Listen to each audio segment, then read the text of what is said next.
that we see Raw Dog in game 1, because that would be pretty bold, and while I would definitely like that, I think there's just too many other good jungle options that should be looked at first. I agree. Vi still something that's left up. We know that's kind of been a priority for a lot of these teams when it gets through draft, especially early on. It's going to be the Galio as the final takeaway. Azir pretty much permabanned. There's like 3 junglers available right now, Kman. The world is their oyster. And they see that. They don't even need it. They're going to take the Talia away, and they're going to prioritize getting what they consider to be the best mid laner in the game. I certainly can't fault them for that. Rumble was the thing I wanted to point out. Gwen off the board, Rumble still up. They're the big 2 right now in the top lane. If you're going to leave one, you should probably take it pretty early, and AL is going to be able to do that. But, you know, we highlighted something like the Pantheon that was, you know, not available early on today. It's going to be available here in game 1, and that's going to be a takeaway as well. You can't give over Pantheon Talia. Yeah. Well, WE more than likely would have to lock in either Vi or Xin right here, unless they feel confident that anyone's Legend is not going to ban those 2 junglers once we get to the second round of bans. This is a big gambit unless you have another jungler or another way to guarantee some of these Talia setups. You know, maybe you can look at Nautilus, you know, going into the second round, but the fact that they have ignored Vi and Xin this far in the draft is pretty surprising.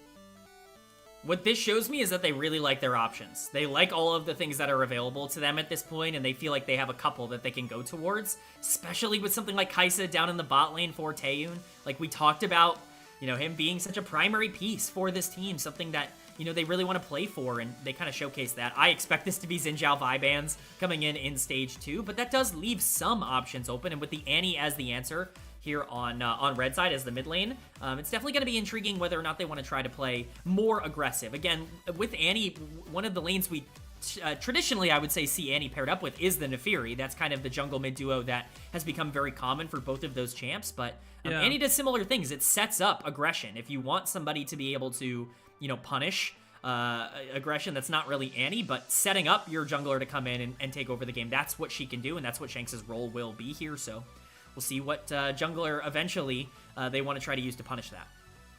Do you just take Nautilus here as anyone's Legend and just deny any like point and click ulti setups from WE with this Talia? I mean, I wouldn't be mad at it, but anyone's Legend might be more concerned about just locking in an AD carry first and guaranteeing support counter pick instead of trying to deny something like the Nautilus away from this Kai'Sa and Talia. So, but you called it. No Vi, no Xin. So WE, does this mean we're going to Maokai? Are we going to Skarner? What's the catch here? Skarner definitely feels like the obvious pick to me here. I think the only other one could be Lilia if they wanted to go for something really aggressive in the jungle and, you know, something that they wanted to play through with the Kai'Sa, with the Scion potentially scaling. We've seen Trundle rise up in popularity as something that has also kind of been an option. You know, I'm not saying that I would love it here, but I'm certainly saying it could be on their minds. I would traditionally expect to see something more selfish here, though, and I think we're seeing that in some of the hovers. I'm not sure if they want to go fully in that direction, but we will see. Yeah. Olaf jungle? Oh. Okay. Well, so this is what I will say. You do not have setup from jungle with Talia. At least you have set up with, you know, things like Scion and Nautilus in team fights. But if this Talia can get shove on the Annie early on, you can move with the Olaf and you can run through all the CC that is on anyone's Legend side. So things like Annie and Pantheon cannot stop this Olaf once he pops the Ragnarok. So that's kind of exciting. Yeah, it's definitely an adaptation, I would imagine. I don't imagine they went into draft expecting to pick Olaf here, but this is a fantastic Olaf game in terms of the setup that you have available to you. And, you know, Monki is a player that really likes to play aggressive and likes to play fast, and he's going to get the opportunity to do that here. But I think what's kind of under the radar for this comp for WE, they have a ton of engage. They have a ton of setup here if they want to try and go for that in the later part of the game. The Nautilus and the Scion obviously can create a majority of that, but if you need Kai'Sa and Olaf to be a 1-2 combo that kind of runs through the entirety of AL in this game number 1, I think that that's possible. My priority, if I'm Olaf and if I'm, you know, looking at this game, it's, okay, how can I get this Rumble as far behind as possible, especially pre-6? It's going to be something I'm really prioritizing, especially with Kalista almost certainly having pressure on the bot side. Maybe you're not going to be able to take advantage of that in the same way, but it certainly creates a really fun dichotomy that I'm excited to see. Yeah, and this isn't, necessarily the first Olaf jungle we've seen this year, let alone the first one from Monki in particular. He did play it against Ultra Prime during the placement stage, just what feels like forever ago, was only a couple months ago, towards the end of March. It was a win. He didn't necessarily look huge on it, but, they won the game. I'm looking at any other things that might be remarkable to talk about, but it didn't really seem like the Olaf was the breaker of that game. It looked like Taeyoon and Karis just had a field day respectively on their own champions, but still cool to see Olaf emerging once again. Gios, let me hear it.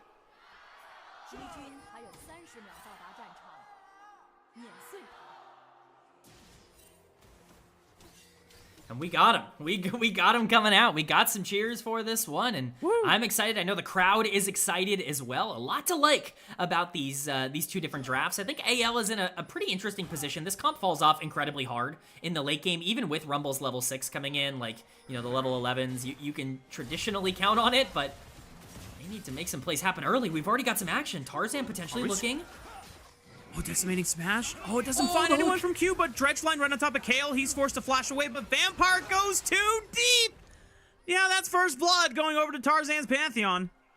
It's clear he was trying to trade for first blood. He was trying to get it for his team, but the problem is his team was clearly not on the same page because he just goes in, there's no follow-up, and he just instantly dies. Pretty big mistake there coming in from Vampire, especially the kill going over to Tarzan. That gives him so much more agency in the early game, especially if he wants to back at level 4, wants to do that full clear, and especially for an Olaf who also really wants to play for the early game. It's not like Olaf is the, most bailout-esque champion in the world. You don't necessarily want to play for the Olaf late game, although you definitely can.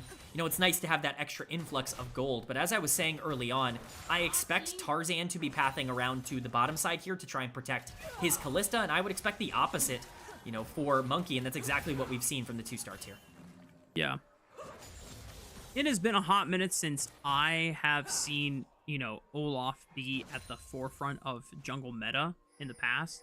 But, some of the things that we've learned since the last time Olaf was really in, the jungle meta of old is thanks to top laners showing us that when you give Olaf a lot of econ, there's actually remarkable spikes around the third item where they're tanky enough to survive while Ragnarocking through, a team fight and ignoring all CC. They actually have enough damage, but meanwhile, Monki is just going to show up early onto the bottom side, knowing that Kael did not have flash from the first blood fight, and they have paid dividends and at least gotten a kill back into Monki's pockets. Yeah, I mean, it's a really nice adaptation from Monki. I'm sure he didn't necessarily expect to make that level 3 play, but Hope and Kael are just way too far forward. They're, in a situation where they just can't really push as well as they wanted to in that instance, and it gets taken advantage of. It's really nice to pull back some gold. Again, Tarzan's still in a great spot because he didn't have to slow down his clear in order to pick up his first kill, and first blood's worth a little bit more, but the action to me now is going to be top-sided focused. I'm excited to see whether or not this Scion can actually survive here on the top side against Flandre, who is one of the only outs in the later part of the game for AL if they want to try to play more consistently for those team fights. Sure. Mid-game spikes are going to be huge for anyone's legend.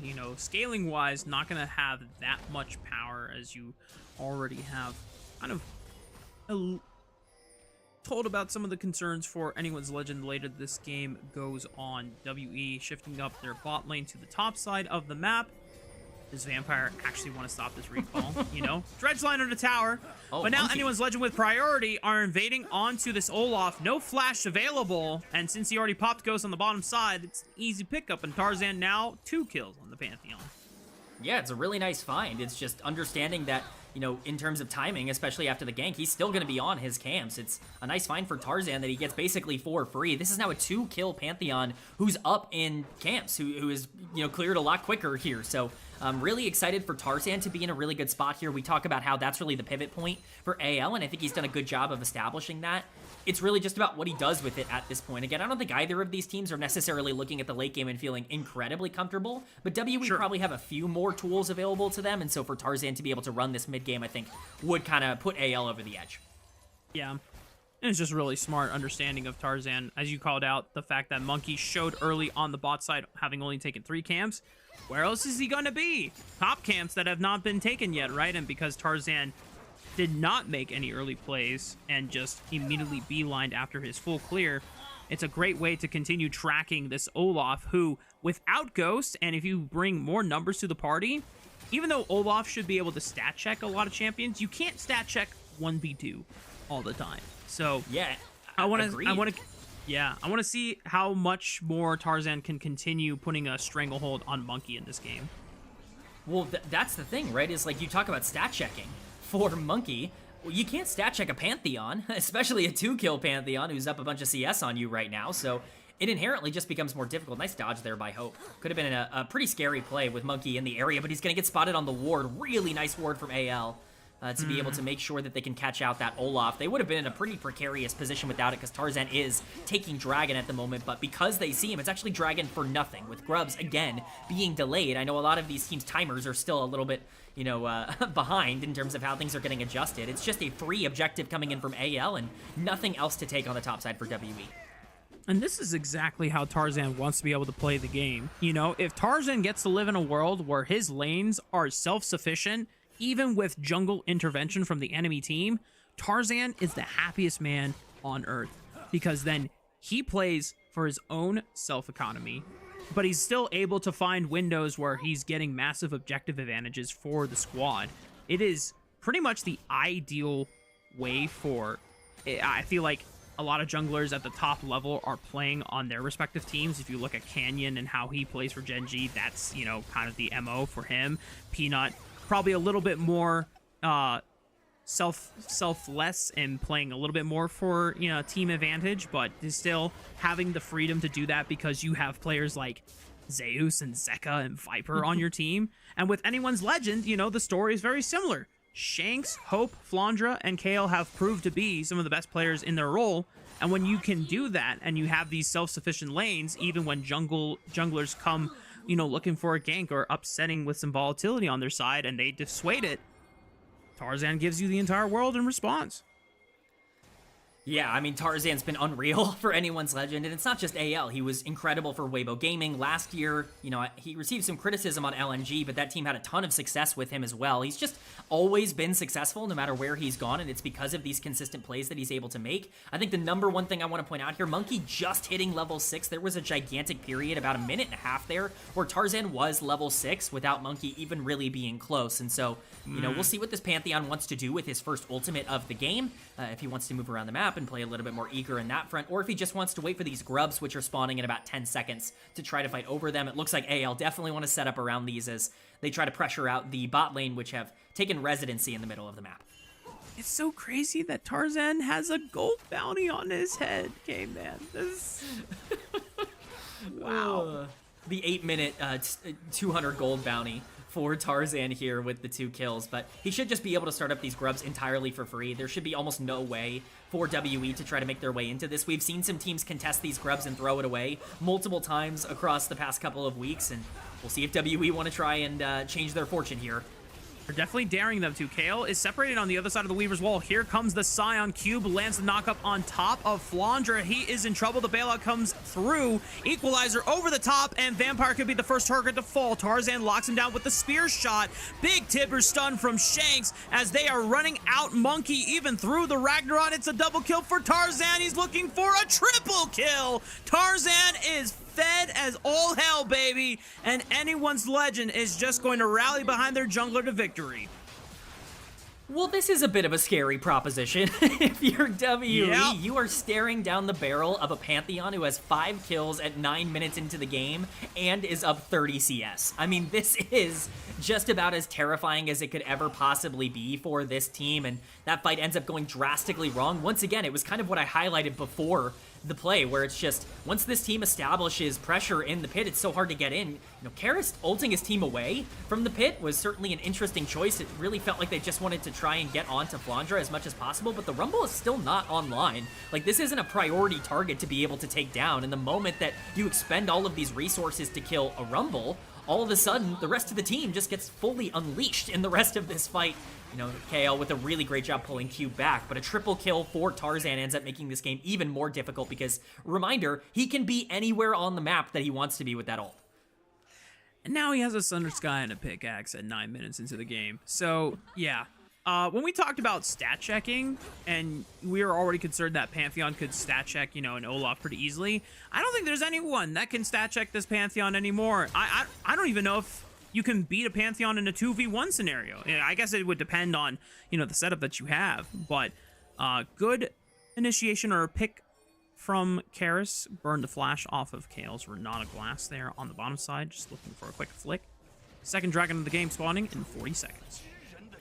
Yeah, that's going to be the next big objective, the next big priority, but again, how do you contest Pantheon at this point in the game? Not only is he at his strongest individually as a champion with that one-item power spike, but he's so much stronger than everybody else on the other side. This Olaf is, I can't stress enough, specifically a stat check champion. It is literally, do I have enough to be able to run through the front line? There's no outplay potential coming in from Monki. The only real ability that they have is potentially creating an odd-numbered fight through the Taliyah ultimate or potentially a nice pick from a Scion flank if they wanted to go for it. That's so difficult to pull off. If you get one member stepping up too far, Tarzan's going to be able to burst anybody down almost instantly, and there's so much setup on the side of AL, so we'll see if they can get their pick here because they're looking mid.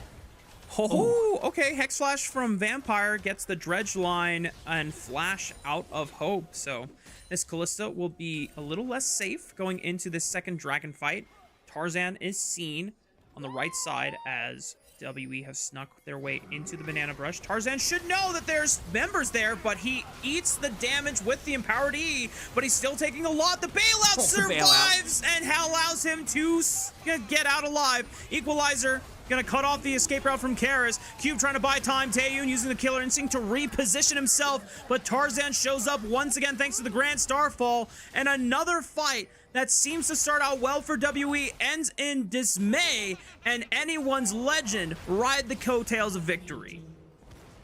It just goes from bad to worse for WE. There's really no way for them to be able to win this. They try their best to death push and burst down Tarzan, and they're kind of right for doing so in the sense that if you can take down the Pantheon, you should just be able to instantly win the fight. The problem is, it's Pantheon, so he can negate so much of that damage, and Kael was able to get in there. All of a sudden, the bailout comes through. Pantheon ends up surviving by getting a kill and diving the backline. Maybe a little bit over-eager coming in from Hope, just in terms of where he ends up positioning here, but we're going to get a replay. I get the idea of like, okay, if we can just burst down Tarzan, but again, he can negate so much of this damage, the bailout ends up coming in, and the moment Monki ends up going down, Tarzan is free to just sit back, drop his ultimate, follow up. You can see Hope stepping up a little bit too far. It's a nice flank coming in from Cube. It's, you know, solid positioning from him, but that's the best you can do to pull back on this fight. There's really not much else you can actually create for this team, so it's just a disaster for WE. There's no way they can contest these objectives at this point, and I don't imagine things get easier, even if all of the gold right now is on your tank in the top lane.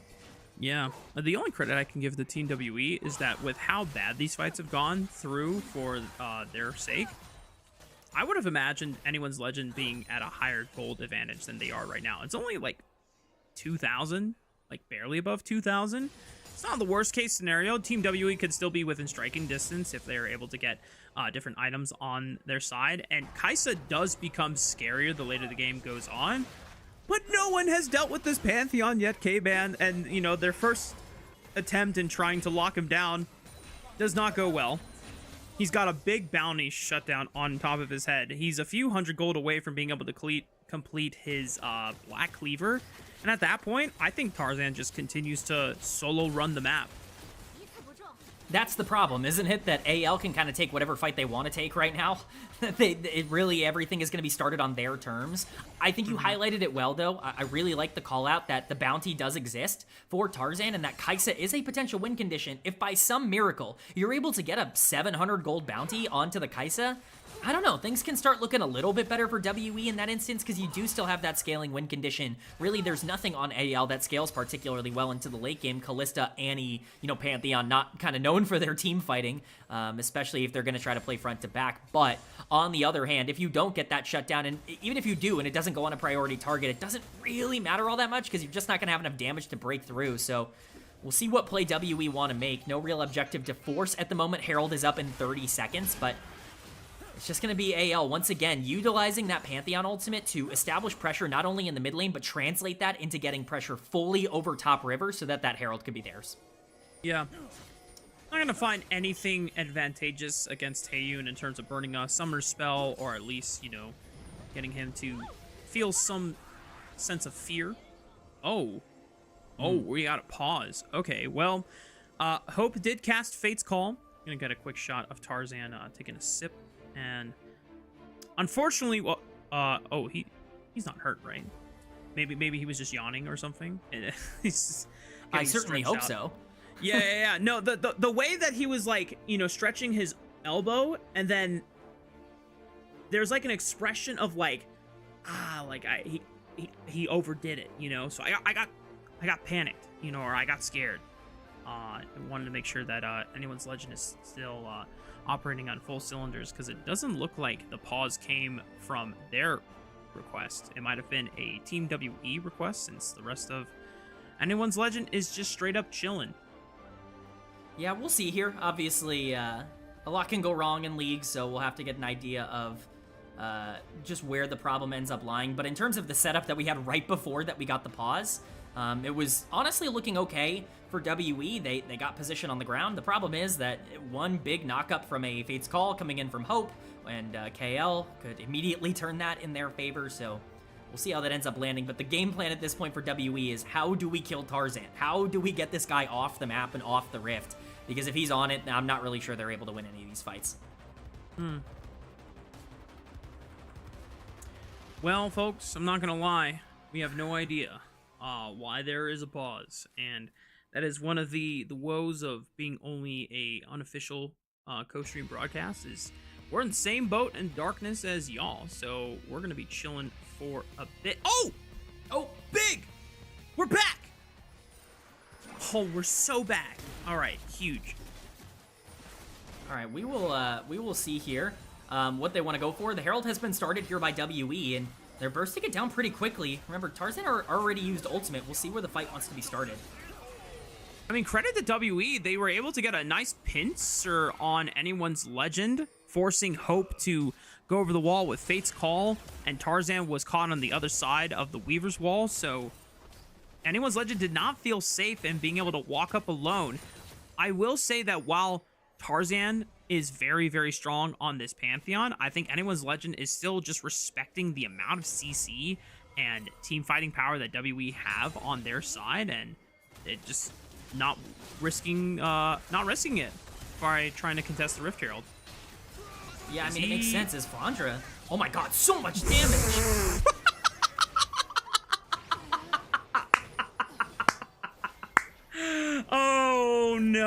Oh no, Team WE. They thought they had it.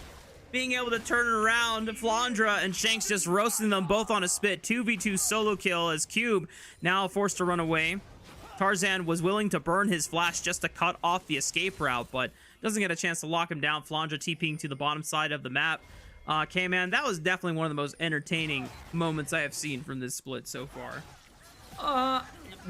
Can we get a damage check on that? That wasn't the pause. There seemed to be something wrong with the game there, because all of a sudden, you know, Monki wasn't there anymore. The Olaf showed up and then he was gone. But I mean, that's what happens when you run into a Rumble Annie combination and you have no MR. That's going to be a bit of a problem for the Olaf here. So, you know, he's still level 10. We'll see if he can start taking some camps and start leveling up. But you know, things are getting harder and harder, and we can see highlighted on the bottom of our screen here, Rumble 10 stacks on, don't say it, but a Magi's here for Flandre. We will see what he wants to do with that item moving forward. You almost never see this on Rumble, so really excited to see how aggressive he's going to want to play out the back half of this game, but certainly setting himself up to be a bit more useful than maybe we expected. Shanks might even feel adventurous to go for a BM book too. He's got 10 stacks on the Dark Seal. At this point, depending on what kind of gold he's sitting on in his pocket, he might say, yeah, screw it. I'll just buy a Magi Soul Stealer for myself. WE are going to get a chance to get some gold back into their pockets, and that definitely indicates they were in dire straits with the pity prizes and the objective bounties being procced there for the T1 turret on the top side. Cube at least has dissuaded them from taking the dragon, but Tarzan is now here And now this Scion has nowhere to go. And the rest of anyone's legend gonna pick up another kill for themselves. 12-4 overall, 4,000 gold on their side in advantage. And WE just trying to do whatever they can to claw their way back into this game. It looked a little funny at the start for AL because they had two members just getting completely pushed off by a Scion by himself, but they were just allowing him to overextend and push way too far forward so that they could capitalize with the Pantheon ult coming in. They figured it was a pretty good time to use it considering they could get this dragon as well as the kill onto Cube, so overall just another fantastic pickup for AL, and it's once again just their tempo and their pressure that continues to put them ahead. That's what Tarzan's the best at. When, you know, people have made fun of me in the past for saying Tarzan's the best jungler in the world, you can't argue he's the best jungler in the world at continuously pressuring the mid game. It's just something he does so much better than almost anybody else, and it's really on display in this one. And what a champion to do it on with Pantheon, right? Because Pantheon doesn't necessarily have the greatest scaling, even with all the love taps that Riot has, you know, graciously given over to Pantheon in several patches over the past year. Pantheon is still not like a late game scaling champion compared to something like a Defiri or a Zed jungle even, right? But when Pantheon gets ahead, you just put a giant stranglehold and a chokehold on the enemy team, because if you have Grand Starfall and someone steps up too far, that's an immediate numbers advantage. Flandre forced to use the equalizer on the top side just to make sure that Cube can't get any more damage onto this tier 2 turret, and yeah, wow. That's a lot of HP gone off of one play. Talk about dissuading a dive. There is no way you can keep that going. Cube ends up horribly misplaying it. You should realize that Rumble's goal is to drop the equalizer onto the wave. He just stands in it. And, you know, why not? He's Scion. He can get away with it. But, you know, unfortunately, that means no play on the top side. And once again, it's, you know, resources, however small, for WE being invested into a play that just doesn't really end up, you know, mattering in the grand scheme of things, which continues to be a huge issue for them. They have to find something on the map to pull some of this gold back. I understand that you can look at some of these late game, you know, compositions and say, okay, we scale pretty well. Kai'Sa Olaf can be pretty dangerous if we get to that part of the game. You're not getting to that part of the game right now. You have point-and-click CC on the other side for this Kai'Sa. If she ever decides to be even remotely aggressive, and now with Otacon spawning and AL already making their way to it, you've got to make a play happen, and you've got to make it happen soon. Who will face check first on the side of WE? Karis at least gets vision in front of Otacon, but no one can get there in time. So it's an easy secure for the side of anyone's legend. They're going to work their way back to the mid lane. Tier 1 not going to even fall. Tarzan will guarantee the safety of this structure as Cube gets a decimating smash, but Tarzan just blocks it with the empowered shield. And now the rest of WE, do they fancy a fight here in the river? It would be bold. It would be very bold. I think that's correct. Flandre on the flank. Okay, Ragnarok at least ignores the stun, but the hostile takeover catches 3 in the box on it. Tarzan with a quick Q flash slays members from the side of Team WE. A double kill for Flandre thanks to the power of that equalizer and the flame spitter burning Taeyoon to a crisp. Tarzan will go down, and it's a big gold bounty secured for Team WE, but at what cost? Oh, and we're not even done. Hope onto Karis now. Oh, he's actually gonna get CC'd a little bit. He's stuck between two towers, Karis. Oh, the bailout. Oh, okay, okay. All right, anyone's legend. Let's calm down. Let's calm down. I know you guys are super far ahead against Team WE. Let's not disrespect them too hard. They drop a couple crucial kills that I don't think is going to necessarily upset the balance that we have seen from anyone's legend taking this game in full stride, but you know, at least Team WE have a lot more gold in their pockets than they would have had before. Yeah, I was flabbergasted when I saw that WE wanted to take this fight. This is a horrible setup from them. Not only can Tarzan immediately get onto the Olaf, burn the Ragnarok super early, it's the dream equalizer, and then obviously Renata taking over that fight, and Tarzan just continues to play super aggressive here. You got the heal coming in from the redemption. He thinks he can get Taeyoon. This is a bit of a mistake from Tarzan. You should always let Flandre push forward here because you are the one with the bounty. You are the one with the most to lose. That being said, Flandre has 24 stacks on his Magi, so maybe you don't want him dying either. But it's still a lot of gold going into the pocket of Taeyoon, but truly that is a consolation prize. There is nothing else to gain from that play. It's a really miserable setup, and AL just continuing to tempo and pressure out the entirety of WE. Yeah, I mean, like, the hope that Team WE gets is that this Nashor's Tooth is completed relatively soon, And now your Kaisa becomes Poke Kaisa, and you can try to maybe help yourself with the objective setups by chunking out health bars from the side of anyone's Legend.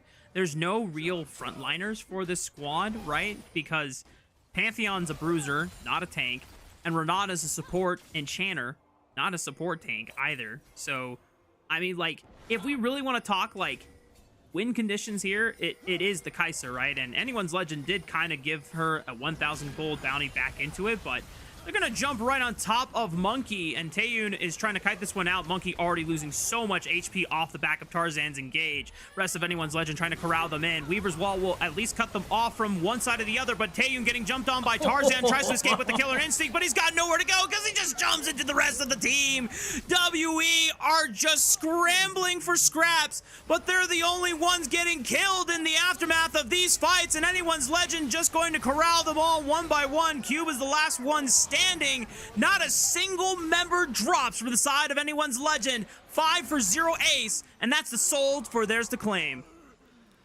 It's just unfair. It's absolutely gorgeous from AL. Obviously, it's all started with Tarzan ulting in, but it's layered about as well as I've seen a fight layered in quite a long time. I hope we'll get a replay of this so that I can kind of detail where exactly a lot of the CC ends up coming in, because most of the members of WE did not have a single second to move in that fight, which just is incredibly tragic considering how much gold they are already down. But once again, it's just AL continuing to pressure this advantage. There is no better team in the LPL at taking a gold lead and turning it into something more. We can see the start of the fight, Tarzan initiating it all. Monki just waiting way too long to pop the Ragnarok here. He actually tries to save it for the fight, but as you can see, you know, Kael is going to step up. He's going to play super aggressive. He's going to get hooked, but once he drops the hostile takeover into the anti-ultimate, into the knockup coming in from Tarzan, the point-and-click stun, everyone's dead. It's over. Sorry. Like, there's nothing else to do. You can't move for a single second in the fight. It's just beautifully played overall from AL, and that's the problem, is they've got so much CC, they have so many ways to keep these fights going that if they can start them, you're not going to be able to survive. Yeah, and we hinted at the possibility of anyone's Legend, if they snowball with this composition, it feels very, very oppressive to play with. Well, what happened, Kman? We had 5 kills gifted over to Tarzan in the early game, and that allows him to just lead the charge on every single one of these fights and plays, and your solo laners in Rumble and Annie get the benefit off of, you know, someone else leading the charge, and all you got to do is just follow up, and hey, that sounds pretty darn easy in the grand scheme of things. Yeah, I would like that job personally. I'll play with Tarzan and let him get super fed in the early game, and you know he can start taking over later. I don't mind. You know, I'll put my ego aside. Flandre? Oh, no way, he just kills Karis. Flandre's just about to style on Karis. There's 3 seconds before this Weaver's Wall. There's no room for him to go. Good use of the flash, going over the seismic shove so that he does not get punted away from his victim. And now Flandre. Oh, he's just gonna teleport, man. Monki knows it too, and because they spot Monki on the bottom side of the map, anyone's Legend saying, well, hey guys, jungler's bot side, this is a free Baron for sure, and we're approaching the 10,000 gold point. Yeah, we're now at 11,000 gold advantage, and Tarzan finds Taeyoon. He should just be able to solo out this AD carry. Yep, thumbs up. Taeyoon knows that this game is chalked, and anyone's Legend are just a couple moments away from being able to run it into the base of WE and take the first game of the series. So let me get this straight. The play for WE is we are going to invest into the bot lane. We are going to try and pick off this Rumble.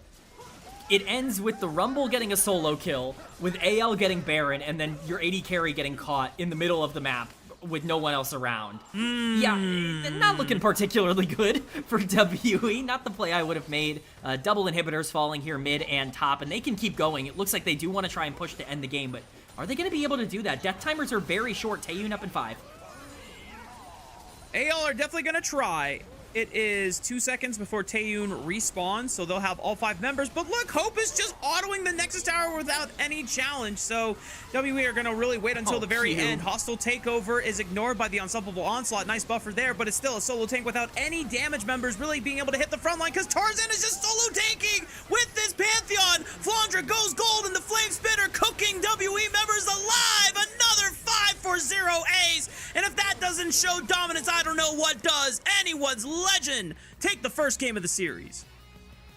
Can we say utterly dominant? Is that even strong enough of a phrase to describe what just happened in game number one? We talked about AL needing to show up and needing to be the team that played like the best team in the LPL. Here you go. WE is no pushover. They have been consistently solid. In a lot of the series that they've played, they looked inept in the face of an Anyone's Legend team that is steamrolling right now. And, I'm not going to try and, predict too much, but Tarzan was so unreal here, and we could be looking at somebody who just took the solo lead in the MVP leaderboard. Maybe. Yeah, I don't think anyone else would have a likely chance of, getting MVP. Like, maybe Flandre, because he had, 25 stacks on the Medjai Soul Stealer, but still, who got those first few kills? Who led the charge for all the mid-game skirmishing that pretty much solidified Anyone's Legend win condition in the mid-game? It was Tarzan. And, credit to them, Team WE picked a lot of fights early on that they maybe shouldn't have, at least, we can say that WE had the gumption to challenge Anyone's Legend, but they lost the flip. And if Tarzan is the one that gets all the kills, then Tarzan is not going to waste that opportunity. And I think that all started at level 1. Like, we get this weird exchange at level 1 where Vampire tries to hook in on the Pantheon and just dies. Yeah, I mean, it's just such a needless error to make for WE to put themselves in the hole. Of course, Monki does a good job to bring something back with that level 3 gank down on the bot side, but that gives Tarzan so much pressure in terms of tempo that you can't give Tarzan tempo. It's just, you can't do it. He's going to take advantage of it. Eventually you're like, oh, Monki's probably clearing on his top side now that he, ganked level 3. He's going to be here at this exact moment. Free kill for Pantheon. Now you're looking at 2-0, and one more fight goes awry, he gets a triple kill down on the bot side, it's over. The game is over from that point. It's that thin of a margin, and you can't be making the mistakes that WE ended up making. Yeah, Tarzan is one of the few junglers in the world where as soon as he knows where the enemy jungler is and is going to be, he punishes that super well, because Tarzan rarely goes for these, early gank timers trying to help snowball lanes, because he doesn't need to. He has full faith in his lanes to be self-sufficient on their own, and if things are forced upon them, then Tarzan will at least take advantage of it and then punish the enemy jungler or another side of the map where you have guaranteed numbers advantage, or you have guaranteed info on where people are going to go. It just goes to show how effective Tarzan is as a jungler. And then as you proudly proclaim, definitely, I don't know if I can, be on that same train with you that Tarzan is by far and away the best jungler in the world, but he's definitely one of the best in the world. I will agree with that. I think his skill set is so perfect for modern League of Legends. I think he fits this era of the game so well, where he's the best skirmisher of anybody in the world. Really, he just does it at such a high level. You give him an inch, he's going to take a mile, and we saw that here. Worth noting, Tarzan that game as Pantheon did more damage than Karis and Taeyoon combined. The mid 80 carry duo on the other side. So, not a good look. Not a good look overall. I mean, Tarzan was fighting a lot, but yeah, that's not ideal. And the fact that WE invested so much in the Taliyah setup, and they got, I said it right away. It's like, wow, we are not taking a guaranteed, combo with Vi or Xin Zhao for this. You're going to really have to rely on Nautilus and Scion to guarantee those seismic shove flick combos, right? Oh, dude, this was the funniest play. This was so you see hilarious, Olaf? Man. There he goes. He's gone, disappeared. Magic trick. It's just this game alone kind of reminds us why we don't see Olaf jungle anymore. Not to say that it doesn't win games. Monki did win with it against Ultra Prime earlier in the split. Nio pulled out an Olaf jungle as well against LNG in Group Nirvana. Hell, if you were watching LTA earlier today, Dignitas won. Shaden pulled it out in Game 3 against Lion Gaming. So, this champion has merit in the right spots. Unfortunately, the way this game played out, it did not look great for the Viking. I'll just say this, if we're talking about, the Olaf resume, and we're seeing, respectfully, wins over Ultra Prime, wins over LNG, AL's a little bit of a different beast to maybe try and get away with something like that against, and so Maybe you just need a little bit more of a defense Yeah. if you're going to be able to take down this Viking, but it just was not useful. It reminded me so much of the Talon from the first series today, where it's just, you want to go for something a little bit unique, and it does not work. You do not get the expected result.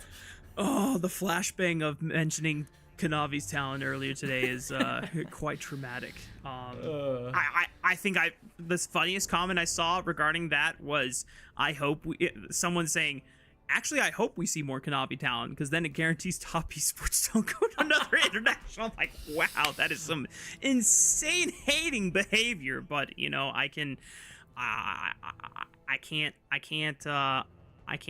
be mad at it. Given what the results were from first stand. But if top esports managed to go all the way, I can only hope from the community's perspective that Kanavi does better. And yeah, I mean, we knew this was gonna happen. Tarzan, MVP, now currently leading the stands by 1. 12-11 now. I think this puts him in terms of score, because Kanavi didn't get an MVP in the previous series, right? He did not. It is now Tarzan alone that is leading the MVP standings if you exclude placements. Obviously, with placements, Kanavi is still in first. He was in first by quite a large margin because he dominated the placement stage. But if you're just including Group Ascend, if it's only those, then Tarzan is now in sole possession of first place for MVP. All right. Well, Kman, the sun is shining through my window, so it is, starting to... Is it shining through your window too? Oh yeah. It's 9 a.m. on the East Coast here, so we've had it for a while. It's about 7 a.m. for me, so we are coming down to the wire. Anyone's Legend now leading the series 1-0. We're going to take a short break. When we come back, we'll see if Anyone's Legend closes out the series, or if Team WE have it in them to, equalize it. Stay